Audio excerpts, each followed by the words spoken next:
Hey everybody, and welcome to the channel. Today we're going to be doing another Hot Toys review, and this one is on Thanos from Avengers Endgame. Lately I've been really getting into the Avengers movies and I'm becoming a huge fan. I'm starting to build my Hot Toys Marvel collection and it's quite the rabbit hole. I think Thanos is the best villain to come out of the MCU to date. He's a great character and I had a hard time choosing between this armored version and the Infinity War version, but I'm really happy with the choice I made. Looking at the box, we have the portrait of Thanos on the cover. I really like how Hot Toys has done these Endgame boxes where they've matched the character to the color of the box. So as you can see, we have Thanos on the cover and it's kind of like got this purple and gold hue tones and color tones to it. Looks really great. We have Avengers Endgame on the front, and on the bottom it says Thanos MMS 529. This box is obviously going to be larger than your typical Hot Toys 1/6 scale figure because Thanos himself is a larger figure. On the back of the box we see all the warnings and creators of the figure. This is a slip over cover, and once we pull that off we have a window display like box. Getting our first glimpse at the figure, he looks amazing. Let's get him out of the plastic and take a look at everything he comes with.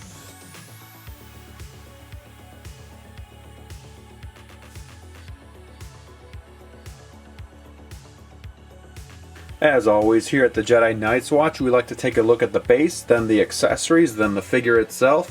Then we'll get into some poses and let you know what we like and do not like about the figure.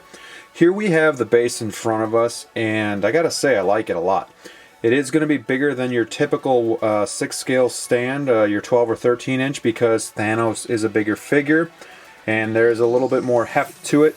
Right on the base here we have somewhat of a little rough texture. We have the A, and it's kind of like fading away into ash. I really like that effect. And then there's cloud kind of mixed in with it. We have Marvel Avengers Endgame, and then on the front it says Thanos Avengers Endgame. A lot of people wish that they still made the silver plaques with the names on them. I kind of like this better. I think it just looks a little bit more modern, a little simplistic, and I like it. I would have liked it if they just left off the Avengers Endgame because it's already up here and just made Thanos a little bit bigger. But I do like that look, and I might be in the minority with that. I think the color scheme works well. Avengers Endgame is got a shine to it, and everything else is a matte finish. And it's got the typical crotch grabber. I typically don't use the bases in my figures if I can get away with it, but this one does look very nice, and yeah, I like it a lot. Here we have laid out all the accessories that the Thanos Endgame figure comes with. And you might not think it's a whole lot, but the things he does come with are really, really awesome. So let's get a closer look here. He does come with 4 sets of hands. We have the relaxed hands here. We have more of a gesturing hand and the tight-fisted hands. We have the Infinity Stone Gauntlet. And then we have the articulated gauntlet hand. We have his helmet, 2 head sculpts, and then his sword, which I already have a hand on because I actually posed this guy, and it is kind of troublesome to get that sword into the hand. So let's just take a look at this real quick. These are the other sets of hands that he comes with, the gripping hands. Alright, we'll just take a look at his hands real quick. These look really great, like just the muscle marks, the tendons. He's got that gold on and his leathery material, really good texture to it. And then even on the hands you can just see all of the imperfections or, you know, wrinkles, lines in the hand. Really great detail.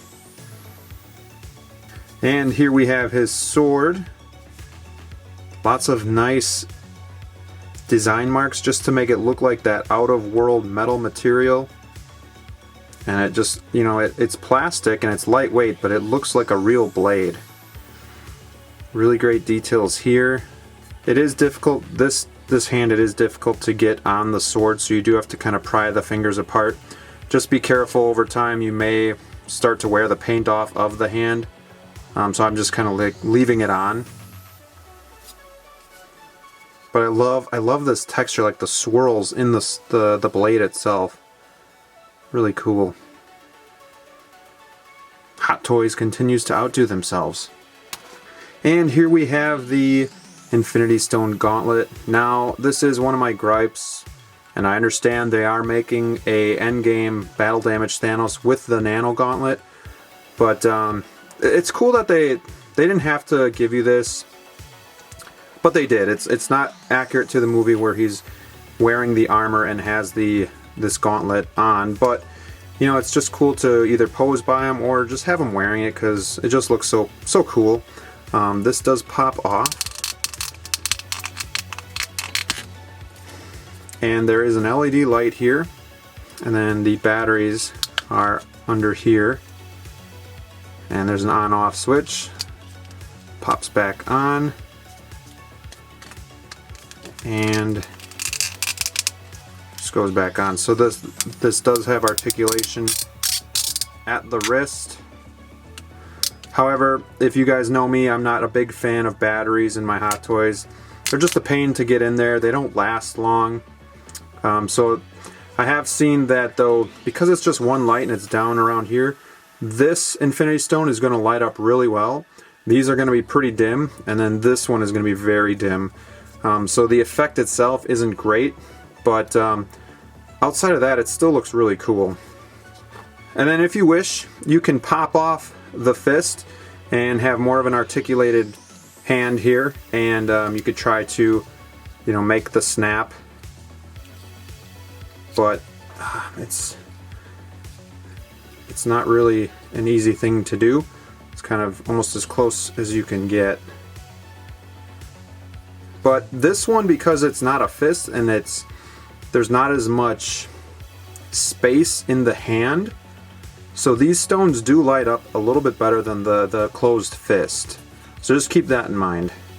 And here we have the two head sculpts that come with the figure. We have the relaxed face on the right and the angry, grimacing face, grimace no pun intended, on the left. The coloring of the figure compared to the Infinity War figure, the purple is going to be a lot more dyed down or muted, and I think it's going to be more accurate to the movie actually. The other Infinity War figure is very purple, so they toned that down here. But again, just this is unbelievable. This is Thanos right here, like from all angles. There is not an angle where this does not look like Thanos, and yeah, it might be easier because he was more of a CGI figure to get the likeness, but unbelievable detail.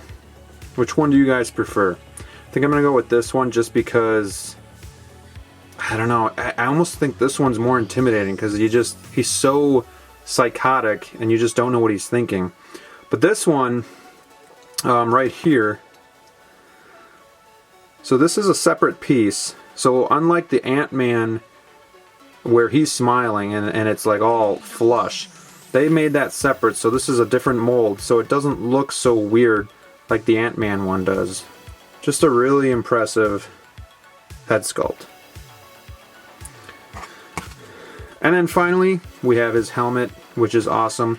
Great thing that they did was put felt, or not felt, they put like a foam in here so that it's not going to scratch the head. So all you have to do is slide it right on, and it goes on so easily. And there you have it. So you can take it on and off as much as you please, and you won't do any damage to the head sculpt. So awesome, awesome job by Hot Toys there. Alright, so those are all the accessories that Thanos comes with. Now let's get the figure out and take a closer look. Alright guys, so here we have our first look at our Thanos figure. What we're going to do is start at the upper part, go down to the midsection, and then get a lower section close-up look, and then we'll take a step back, look at the figure as a whole, and get him into some poses for you. Without further ado, here he is, and that right there is remarkable. I mean, just look at the detail in the figure, in the head sculpt. The skin has just a texture that makes it look so real. Got a nice shine to it as well. Unbelievable. Looking at the armor, has a lot of gold, but then we also have some weathering, some scratches. Like, This could almost pass for a battle damage version. You just have all of this stuff going on, these scratches, this almost looks like rust or chips in the armor here, and even on the shoulders. Really awesome. These pieces right here are magnetic, so they just pop right off, and right here you can see the magnet inside. So this helps when we are posing, getting that arm up. You can take this off, pose the arm, and then slide it right back on, and it sticks right to it. So cool. Great idea by Hot Toys. And as we keep spinning him around, you see the back of the armor. In the armor too, in the gold, there's just some purple discolorations as well, just to kind of make it look a little bit more worn, and just an amazing presence. I mean, that is 100% Thanos. Like, I don't see anything they could do differently to get that head sculpt any better. It's just awesome. Let me know what you guys think of this in the comments. I am blown away. Alright, let's go down to the midsection. At the midsection of the figure, we can see some more wear and tear on the figure. Just really great detail in the armor itself. These flaps here are rubber. Would be great to get him into a sitting pose, but I've heard the longer that these are bent, they kind of like warp and stay like that, so you just have to kind of be careful of that. He does have like a nylon pant underneath his armor, and looking at the arms here, he has his gauntlets here and his closed-fisted hands. The joints here are hidden under this kind of rubber skin material, so that's really cool too.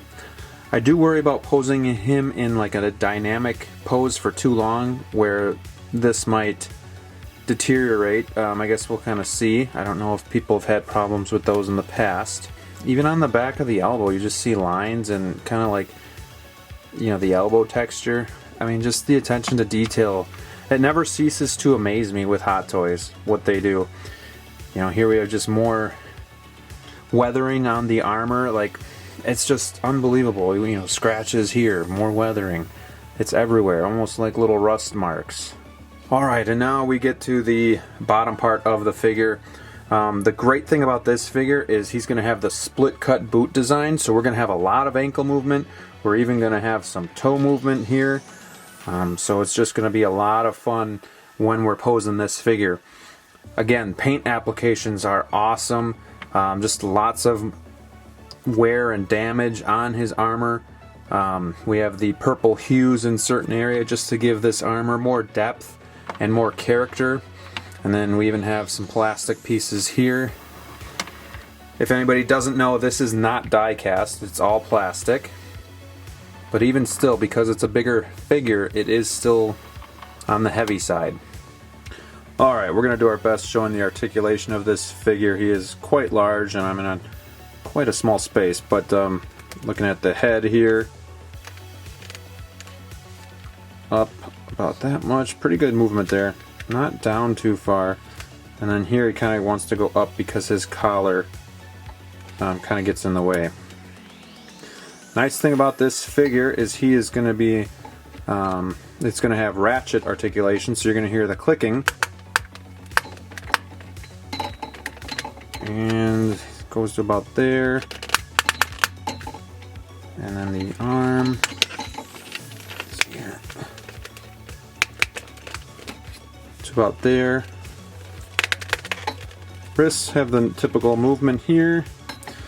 There's not going to be any crunch here in the abdomen area, but in the waist he's got some twist and a lot of wiggle here. Legs go to about here, so the knee to about there, and then we have that split boot cut here, so we got a lot of movement here, and even the toe goes up and down, so that's really awesome. When putting the knee back though, we do have to be careful with this. It's got to be tucked back in like so, and they do have swivel here in the thigh as well. Now to get the gauntlet on, all we have to do is, oh gosh, so we just have this peg here, and then it just fits like so.